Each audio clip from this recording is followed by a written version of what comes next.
નમસ્તે બાળ મિત્રો, કેમ છો? મજામાં ને?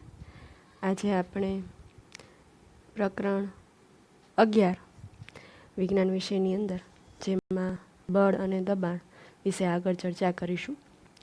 જેની અંદર આપણે ગયા લેક્ચરમાં બળ શું છે તેની સમજ મેળવી હતી. થોડુંક કે બળ કોને કહેવામાં આવે છે. તો આપણે ઘણા બધા એક્ઝામ્પલો જોયા, જેની અંદર તમે વ્યવહારની અંદર ઘણી બધી વસ્તુઓને ગતિ કરતા જોઈ હશે.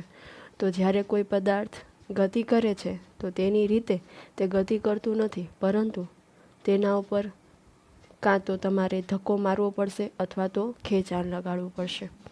તો જેને આપણે એક શબ્દમાં વ્યાખ્યાયિત કરીએ તો જેને આપણે બળ કહીએ છીએ.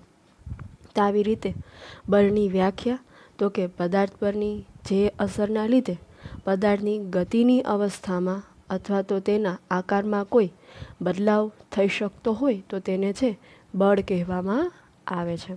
આપણે ઘણા બધા એક્ઝામ્પલો જોયા હતા કે જેની અંદર બળ લગાડી એટલે કે ખેંચાણ અથવા તો ધક્કો મારી અને તમે જો કોઈ ગતિમાં કોઈ વસ્તુ હોય તો તેને રોકી શકો છો, અને જો સ્થિર અવસ્થામાં હોય તો તેને ગતિમાં પણ લાવી શકો છો, જે આપણે સમજ્યા હતા. જેની અંદર ટેબલ પર પડેલ પુસ્તકને ગતિ કરવાની, ત્યારબાદ દરવાજો ખોલવા કે બંધ કરવા, ક્રિકેટ બોલને બેટ વડે ફટકારવો, ત્યાર પછી સામાન ભરેલ ગાડાને ચલાવવું. આવા વિવિધ ઉદાહરણોનો આપણે સમજૂતી મેળવી હતી કે જેની અંદર દરેક ક્રિયાઓને ધક્કો મારવો કે ખેંચવું વગેરે જૂથોની અંદર વહેંચણી કરી હતી.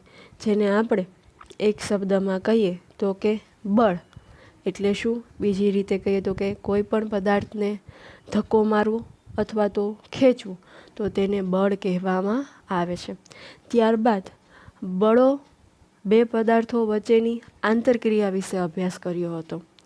જેની અંદર આપણે અહીં તમને આકૃતિમાં દર્શાવેલ મુજબ માણસ જ્યારે સ્થિર કારની પાછળ ઊભો છે ત્યારે અહીં કાર છે તે માણસની હાજરીના લીધે છે ગતિ કરતી હોતી નથી, પરંતુ જ્યારે આ માણસ છે તે સ્થિર કારને જ્યારે પાછળથી જોરથી ધક્કો લગાવે છે ત્યારે ધક્કાના કારણે, ધક્કાના પરિણામે આ કાર છે તે બળની દિશામાં છે તે આગળ વધવા લાગે છે, એટલે કે ખસવા લાગે છે. તો અહીં જે કાર છે તેને ખસેડવા માટે માણસે બળ લગાડવું પડ્યું, અને જેના કારણે જ કાર અને માણસ વચ્ચે આંતરક્રિયા થઈ તેવું કહી શકાય, અને જેના પરિણામ સ્વરૂપે કાર છે તે ગતિમાં આવે છે. અને આવા જ ઉદાહરણો આપણે ઘણા બધા એક્ઝામ્પલ જોયા હતા કે જેની અંદર બે છોકરીઓ છે જ્યારે તે રમત રમે છે ફરફુદરડીની, ત્યારે તે કેન્દ્રગામી બળ લગાડે છે અને જેના કારણે તે ગોળ ફરી શકે છે.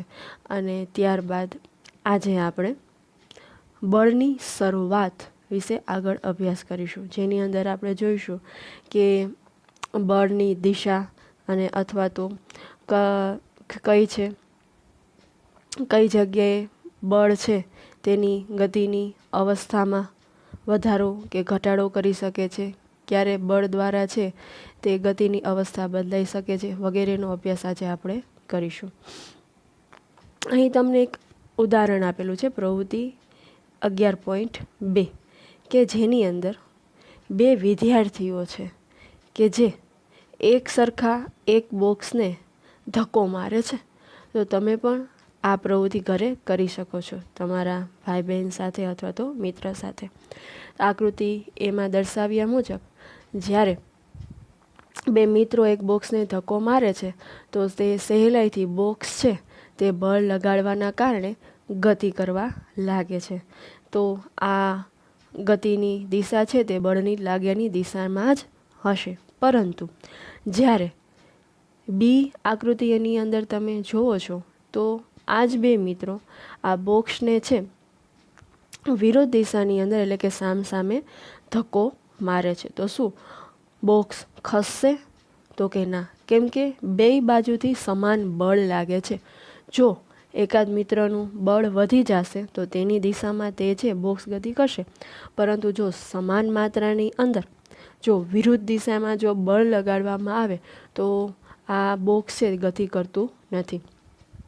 આવી રીતે આપણે કહી શકાય કે જ્યારે કોઈ એક જ પદાર્થ ઉપર બે બળો હોય છે, જ્યારે એક દિશામાં લાગે છે ત્યારે આ પરિણામી બળ એટલે કે જે આપણને પરિણામ મળ્યું છે તે બળોનો સરવાળો કરવાથી મળે છે. પરંતુ જ્યારે બે પદાર્થો છે આ બળો પરસ્પર વિરુદ્ધ દિશામાં જો લાગે તો પરિણામી બળ છે આ બંને બળોના તફાવત કરવાથી મળે છે. એટલે કે વિરુદ્ધ દિશામાં લાગ્યું એટલે તફાવત કરશો તો પરિણામી બળ આપણને કેટલું મળશે? તો કે પરિણામી બળ આપણને 0 જ મળશે. ત્યાર પછી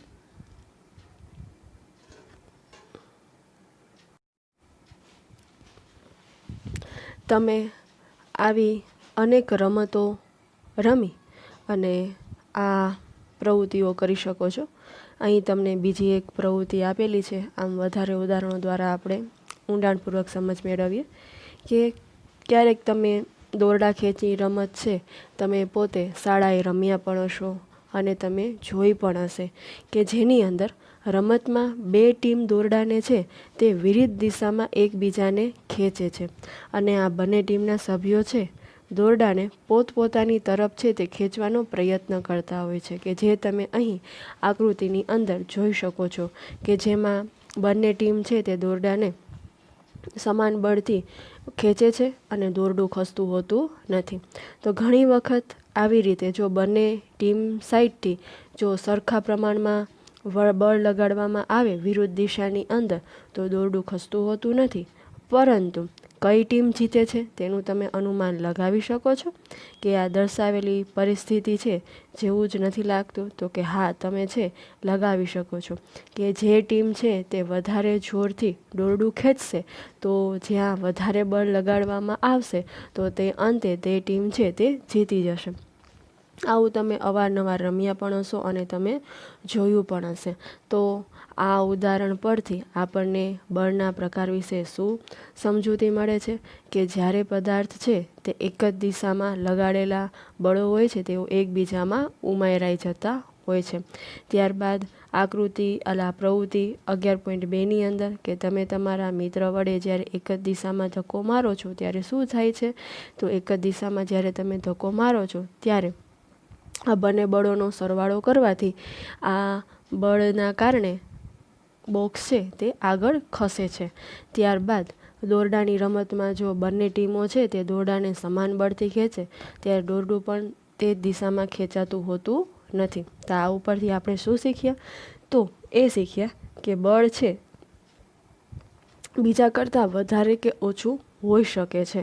અહીં બે મિત્રો છે બી આકૃતિની અંદર જેને બળ વધારે લાગશે તે દિશાની અંદર છે તે બોક્સ છે તે ગતિ કરશે. આમ છે બળ વધારે કે ઓછું હોઈ શકે છે. સામાન્ય રીતે બળની માત્રા છે તે મૂલ્ય વડે દર્શાવવામાં આવે છે અને બળ કઈ દિશામાં લાગે છે તેનો ઉલ્લેખ પણ અહીંયા કરવો પડે છે. આમ બળનું મૂલ્ય છે તે દિશા બદલાય તો પણ અસર છે તે બદલાઈ જતી હોય છે. કે અહીં તમારી મિત્ર પહેલીને પ્રશ્ન થાય છે કે એનો મતલબ તો એવો થાય છે કે જો પદાર્થ ઉપર લાગતા બંને બળો જો વિરુદ્ધ દિશામાં હોય તો પદાર્થ ઉપર લાગતું ચોખ્ખું બળ છે તે 0 હોય છે? તો કે હા, હોય છે. તો જો બંને બળો છે તો વિરુદ્ધ દિશામાં લાગતું હોય, જેના એક્ઝામ્પલ લઈએ તો તમે છે અહીંયા આકૃતિની અંદર તમે જોયું કે દોરડા ખેંચની રમતની અંદર બંને ટીમ એકબીજાને છે સરખા બળથી ખેંચે છે. જો બંને બળ છે એક સરખા હશે તો પરિણામી બળ કયું હશે? તો કે 0 હશે. અને આકૃતિ બીની અંદર પણ બંને મિત્રો જો એકબીજાની વિરુદ્ધ દિશામાં બળ લગાડશે, બળ જો સમાન મૂલ્યનું હશે તો તેનું પરિણામી બળ કેટલું મળશે? તો કે 0 જ મળશે. તો આવી રીતે જો મોટા પ્રમાણમાં વિચાર કરીએ તો પદાર્થ પર એક કરતાં વધારે બળ પણ લાગી શકે છે. પરંતુ આ બધા પદાર્થો પર થતી અસર તેના ઉપર લાગતા પરિણામી એટલે કે ચોખ્ખા બળના કારણે છે તે થતી હોય છે. ત્યાર પછી બળના પદાર્થની ગતિની અવસ્થા બદલી શકે છે? તો કે હા, બદલી શકે છે. તમે અવારનવાર છે દડા વડે ઘણી રમતો રમ્યા હશો કે દડાને તમે જે દિશાની અંદર બળ લગાડશો તે દિશામાં છે તમે તેને ફેંકી શકો છો, અથવા જો કોઈ ગતિ કરતો દડો હોય છે તેને તમે રોકી પણ શકો છો. અને હોકી જેવી રમતની અંદર તમે જોયું હશે કે જેની અંદર ખેલાડીઓ છે બળ લગાડી અને દડાની ગતિની દિશા બદલાતી હોય છે. આમ બળના પદાર્થની છે તે ગતિની અવસ્થા પણ બદલી શકતી હોય છે. અહીંયા પણ આપણે આવા જ અનેક ઉદાહરણો દ્વારા સમજીએ કે તમારે એક રબરનો દડો લેવાનો છે અને જે ટેબલ કે ક્રોકેટ હોય છે તેના ભોંયતળિયા જેવી સમતલ સપાટી ઉપર મૂકવાનો છે. ત્યારબાદ તમારે સપાટી ઉપર છે તે ધીમેથી દડાને છે તે ધક્કો મારવાનો છે. તો આ દડો છે તે ગતિમાં આવશે કે શું થશે? તો કે હા, તો કે દડો છે તે ગતિની શરૂઆત કરશે અને પરંતુ જ્યારે તમે તેને ફરીથી ધક્કો મારો છો હજી વધુ, તો શું તેની ઝડપમાં કોઈ તમને ફેરફાર જોવા મળશે? તો કે હા, જોવા મળશે. તો કે તેની ઝડપમાં વધારો થઈ ગયો હશે. ત્યારબાદ તમારી હાથની હથેળી હોય છે તેને ગતિમાન દડાની સામે રાખી જોજો તો શું થશે? તો કે હથેળી છે તે સરશે અને તરત જ તમારે હથેળીને દૂર કરી લેવાની છે. તો શું થશે? તો તે દડો છે તેની ગતિ ધીમી પડી જશે, તેની ગતિ છે તે અવરોધાઈ જતી હોય છે. આવું થતું હોય છે. અને ગતિની અવસ્થામાં પણ ફેરફાર તમને જોવા મળશે. આવા બીજા એક્ઝામ્પલો દ્વારા આપણે સમજીએ કે ફૂટબોલની રમતની અંદર તમે જ્યારે પેનલ્ટીને કિક લેવામાં આવે છે ત્યારે ખેલાડીઓ છે તે બોલ ઉપર બળ લગાડતા હોય છે અને બોલ શરૂઆતમાં સ્થિર હોય છે, પરંતુ જ્યારે તેને ફટકારવામાં આવે છે ત્યારે તેની ઝડપ છે તેમાં વધારો થઈ જતો હોય છે. એટલે તેના મૂલ્ય કંઈક મળે છે, એટલે કે બળનું મૂલ્ય મળે છે. આમ લગાડેલા બળના કારણે બોલ છે તે લક્ષ્ય તરફ છે તે ગતિ કરવા લાગે છે. પરંતુ જો ગોલકીપર હોય છે તે ગોલ બચાવવા માટે કૂદકો મારે છે અને જે ગતિમાન કરેલો બોલ હોય છે તે ગોલકીપર છે તે પોતાના બળ દ્વારા હાથો વડે તે બોલને ગતિની દિશામાં બદલી પણ શકે છે અથવા તો તેને રોકી પણ શકે છે. તો આવી રીતે ગોલકીપર છે તે બોલને રોકવામાં સફળતા જાય છે અને જેના કારણે બોલની ઝડપ છે તે સાવ ઘટી અને શૂન્યમાં ફેરવાઈ જતી હોય છે. અને જે તમે આ બીજા ઉદાહરણ દ્વારા પણ સમજી શકો છો. એટલે આ અવલોકન બંને આપણને એક્ઝામ્પલ દ્વારા શું શીખ્યા? તો કે બળ લગાડતા આપણે પદાર્થની ઝડપમાં છે તે ફેરફાર પણ કરી શકીએ છીએ. તેની દિશામાં વધારો કે તેની દિશામાં છે બદલી અને તેની બળ લગાડી અને પદાર્થની ઝડપમાં વધારો કે ઘટાડો પણ કરી શકાય છે. અને જો બળ છે તે ગતિની વિરુદ્ધ દિશામાં જ્યારે લગાડવામાં આવે છે ત્યારે તેના પરિણામ છે એટલે કે બળના મૂલ્યમાં છે તે પદાર્થની ઝડપમાં ઘટાડો પણ થતો હોય છે.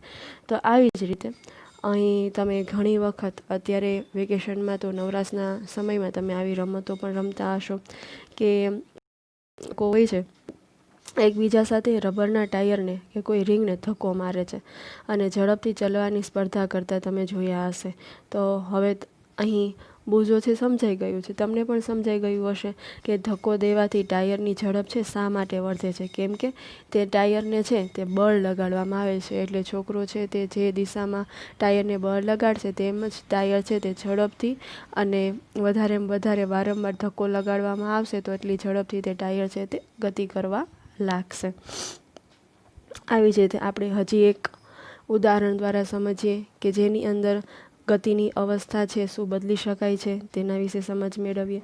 આપણે જે દડાની આગળ રમત રમ્યા કે જેની અંદર દડાની ગતિની વધારો ઘટાડો કર્યો, ત્યારબાદ તેની દિશામાં પણ ફેરફાર કર્યો, તેવી જ રીતે તમારે અહીં સ્કેલનો ઉપયોગ કરી સૌપ્રથમ દડાને છે હાથ વડે ધક્કો મારી અને સ્થિરમાંથી ગતિની અવસ્થામાં લઈ આવવાનો છે. ત્યારબાદ સ્કેલ વડે તમારે જુદા જુદા ખૂણે મૂકી અને તમારે અવલોકન કરવાનું છે કે શું દડાની દિશા છે બદલાય છે. એટલે કે તેમાં જો તમે અવરોધ લગાડશો તો શું તેની ગતિની દિશા અવસ્થા છે તે બદલી શકાતી હોય છે. તો કે હા, બદલી શકાતી હોય છે. જે તમે અહીં આકૃતિમાં જોઈ શકો છો કે જ્યારે આ સ્કેલને મૂકવામાં આવે છે ત્યારે જુદા જુદા કોણે તમે મૂકશો તો તેના ગતિની અવસ્થા છે તે બદલાઈ જતી હોય છે. હોકીની રમત છે, ફૂટબોલની રમત છે, તેમાં પણ આવી જ રીતે દડાની ગતિની અવસ્થા દ્વારા ખેલાડીઓ છે તે રમત રમતા હોય છે. તો અહીં ગતિની અવસ્થા એટલે શું? ગતિની અવસ્થા છે તે કોને કહેવામાં આવે છે? તો કે પદાર્થની ઝડપ કે દિશા બંને બદલાય છે ત્યારે કહી શકાય કે પદાર્થના ગતિની અવસ્થા બદલાય છે તેમ કહેવામાં આવે છે. તો આવી જ રીતે પદાર્થ ઉપર લાગતું બળ છે તે પદાર્થના ગતિની અવસ્થામાં ફેરફાર કરતું હોય છે. તો ગતિની અવસ્થા એટલે શું? તો કે પદાર્થની ગતિની અવસ્થા કે જે તેની પદાર્થની ઝડપ અને ગતિની દિશા દ્વારા વર્ણવવામાં આવતી હોય છે અને ત્યારબાદ સ્થિર અવસ્થાને શૂન્ય ઝડપવાળી અવસ્થામાં છે તે ગણવામાં આવતી હોય છે. એટલે પદાર્થ સ્થિર હોય કે ગતિમાં હોય છે તે બંને ગતિની અવસ્થા જ કહેવાય છે. એટલે કે દાખલા તરીકે બોલ સ્થિર છે તો પણ તેને ગતિની સ્થિર અવસ્થા કહેવાશે. જો તમે બળ લગાડશો હાથ વડે તો પણ પદાર્થ છે તે ગતિની અવસ્થામાં છે તેમ તમે કહી શકો છો. અને જો તમે તેની વચ્ચે અવરોધ મૂકો અથવા તો બળ દ્વારા વધારો કે બળ લગાડી અને તેને પદાર્થની ગતિમાં અવરોધો અથવા તો વધારો ઘટાડો કરો તો પણ કહી શકાય તેની ગતિની અવસ્થા છે તે બદલાતી હોય છે.